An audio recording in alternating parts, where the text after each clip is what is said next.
Anjing kok jago sih.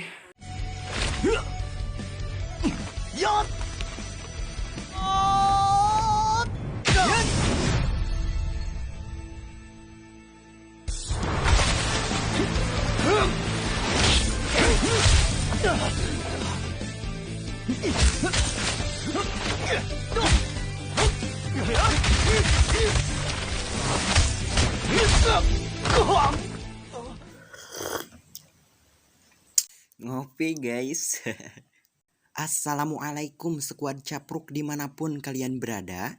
Aduh, kembali lagi bersama gua Dwi di Ngacapruk Film. Ya, by the way, semoga kalian selalu sehat, lancar rezekinya, dan jangan lupa sedekahnya. Di kesempatan kali ini, saya akan mereview kembali sebuah film Donghua yang berjudul Wudong Qiankun. Mungkin beberapa dari kalian sudah pada tahu ya. Di film ini menceritakan sebuah penderitaan, kesedihan, dan kepiluan sebuah keluarga yang hari-harinya cuma mendapat cacian dan pastinya dengan makian. Dan tanpa ngoceh ngidul ngaler kita masuk ke cerita. Dimulai dengan seekor siluman caruh yang sedang dikejar-kejar sekelompok pemburu yang mau mencuri barang miliknya. Anjing motor. Namun, ia tidak mau menyerahkan begitu saja. Hingga pada akhirnya ia memutuskan untuk membeledugkan dirinya dan iya, modal sudah.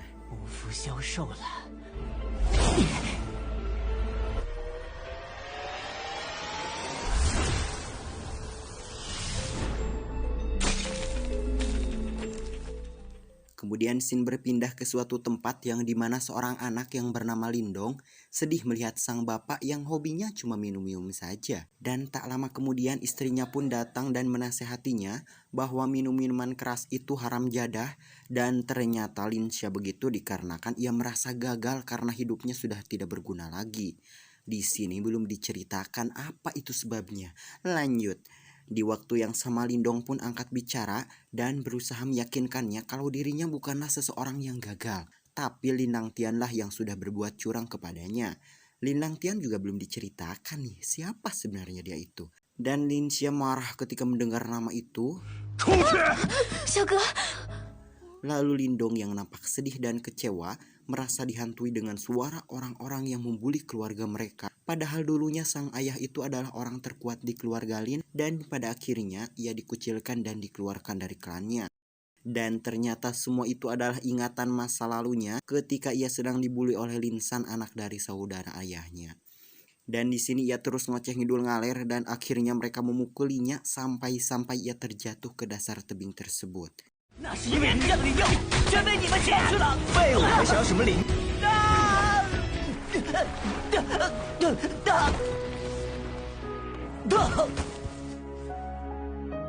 Lalu tanpa ia sadari darahnya mengalir deras hingga menetes ke suatu telur dan membuat ia terjatuh ke sana.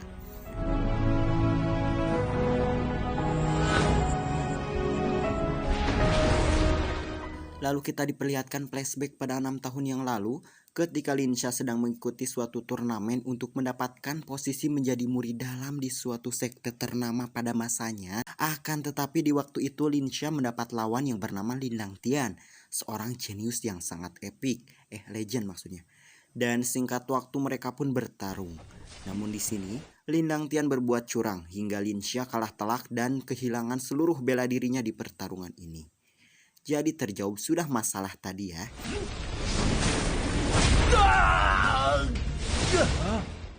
Lindang Tian.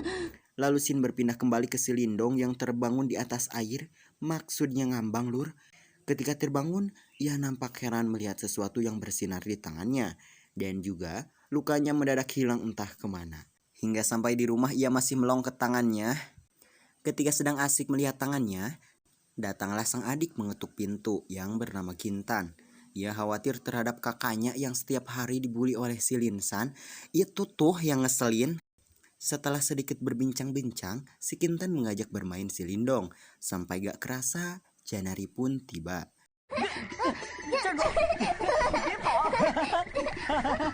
好吧，那哥哥早点休息。快去睡吧。嗯， Lalu Lindong yang masih penasaran, ia memutuskan untuk tidak tidur sebelum mengetahui apa itu yang ada di tangannya. Tapi ternyata molor anjoy.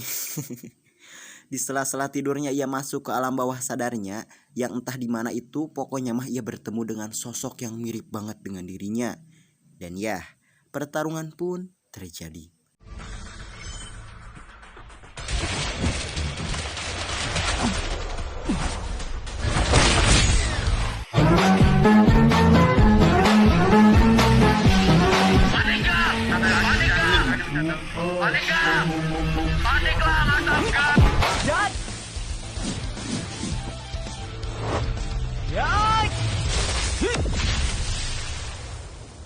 Di pagi harinya Kintan kembali dibully oleh si Linsan. 青檀，你还是把吃羊草给我们吧。你亲哥哥，你护着他干嘛呀？ Dan tak lama kemudian Lindong datang dan menghajar si Linsan. Lalu, iya benar, pertarungan pun terjadi.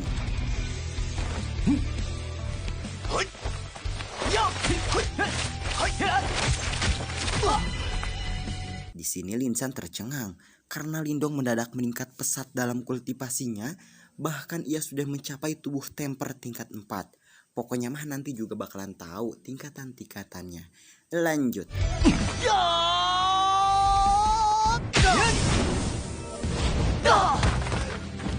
Anjir, bahkan Lindong sudah menguasai tinjuan 7 suara.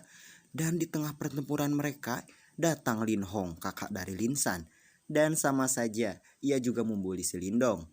Lalu ia bertaruh kepadanya untuk mengikuti ujian menjadi murid terkuat di klannya. Dan kalau Lin Hong menang, ia meminta adiknya Kintan untuk menjadi calon istrinya. Dan tanpa mereka sadari, Lin Sha memperhatikannya dan mengajaknya untuk berlatih dan mengajarinya teknik bela diri.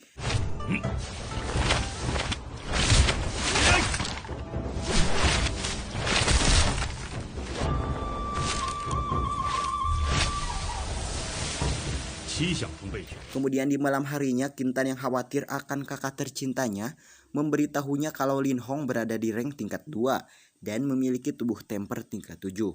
Dan akibat terlalu khawatir, tiba-tiba ia terjatuh dan penyakit yang dideritanya kambuh. Lindong yang khawatir segera membawanya ke rumah. Dan singkat waktu, tiba-tiba benda yang berada di tangannya bereaksi dan menyerap aura-aura dingin yang ada di tubuhnya. Dan setelah Kintan tersadar, ia memberikan sebuah hadiah kepadanya. Kemudian di hari-hari berikutnya, ia terus berlatih dan meningkatkan kekuatannya.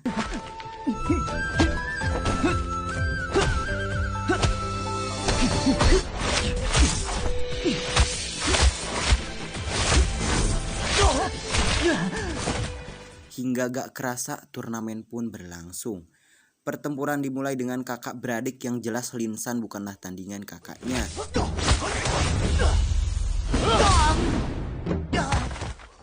Dan setelah selesai, Kintan dan Lin Sha yang tengah menunggu Lindong tak kunjung datang.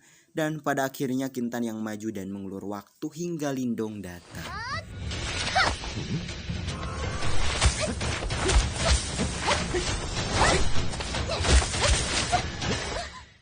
Lalu dikarenakan tidak ada yang berani kembali maju ke arena, kakeknya pun mengumumkan pemenang di turnamen itu. Tapi tiba-tiba, iya, lalakon masuk telat wae.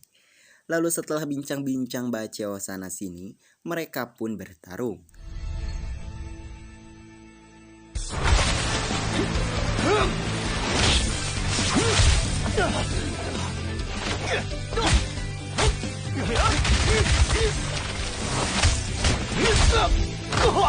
Namun Lindong lagi-lagi membuat kejutan dengan tubuh temper tingkat 7 dan tinju 10 bunyi.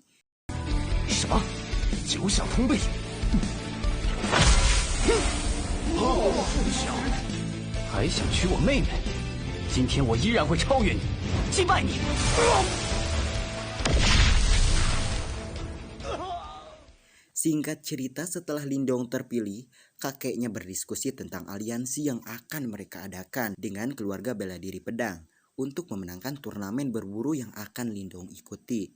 Dan lawannya adalah keluarga Si dan Li. Di sisi lain keluarga Li dan Si sedang mengadakan rapat untuk mengalahkan keluarga Lin dengan adanya Lei Li yang sudah berada di tingkat Yuan duniawi. Singkat cerita, 1 bulan pun berlalu. Perlombaan berburu pun berlangsung. Di antaranya, Lindong, Kintan Wuyun, temannya, Lei Li, teman-temannya, dan pacar si Lei Li. Persyaratannya yaitu siapa yang bisa dapat sisik dari harimau piton api, dia yang akan menjadi raja pemburu. Dan pastinya dengan hadiah lainnya, dan tidak untuk saling membunuh. 狩猎战现在开始。 Singkat waktu ternyata tim dari Lei Li yang duluan menemukan keberadaan dari harimau tersebut. Sedangkan Lindong dan timnya, mereka menyusun rencana untuk mendapatkan sisik itu. Lalu, pertarungan pun berlangsung.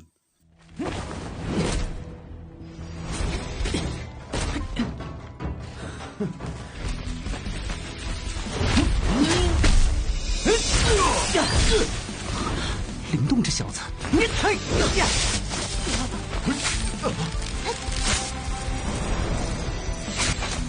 谢了，金檀妹妹，都帅不帅？好痛好痛！ Di sini, Wuyun yang kegirangan telah mendapatkan sisik itu, ia terkena jebakan dari si Lei Li. Dan tentu saja, sisik tersebut jatuh pada tangannya. 狩猎王归我了。 Tak lama kemudian, Lindong datang dan menyusul. Namun, Wuyun malah ditendang masuk ke sarang harimau itu. Lindong yang kesal dan pastinya marah, langsung menyusul masuk ke sana. Sedangkan si biadab Lei Li dan pacarnya, ia mengira bahwa mereka akan mati sia-sia. Di sisi lain, Lindong yang tengah berada di dalam sarang harimau itu, ia membebaskan Wuyun dan berusaha keluar diam-diam. Namun apa yang terjadi? Iya, harimau itu terbangun. Tapi setelah itu, ia mati. Di sisi lain, Lei Li yang tengah sampai di tempat awal, menunjukkan bahwa dirinya layak menjadi raja pemburu. Dan mengabarkan bahwa Lindong dan Wuyun mati oleh harimau itu. Tapi tiba-tiba, mereka datang dan memberitahu semua orang kalau Lei Li telah berbuat curang dan membahayakan nyawa mereka. Namun ia mengelak dan menyatakan tetap saja ia yang akan menjadi raja pemburu. Namun Lindong juga datang tidak dengan tangan kosong, melainkan mereka membawa anak dari harimau itu yang jelas menarik perhatian semua orang. Ternyata setelah harimau itu mati, mereka menemukan anak-anaknya.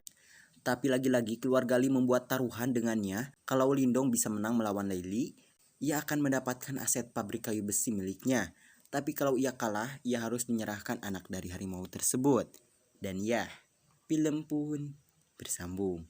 Oke, sekuat capruk dimanapun kalian berada, minal aizin wal faizin. Ya, gua Dwi cabut undur diri. See you next video. Bye-bye.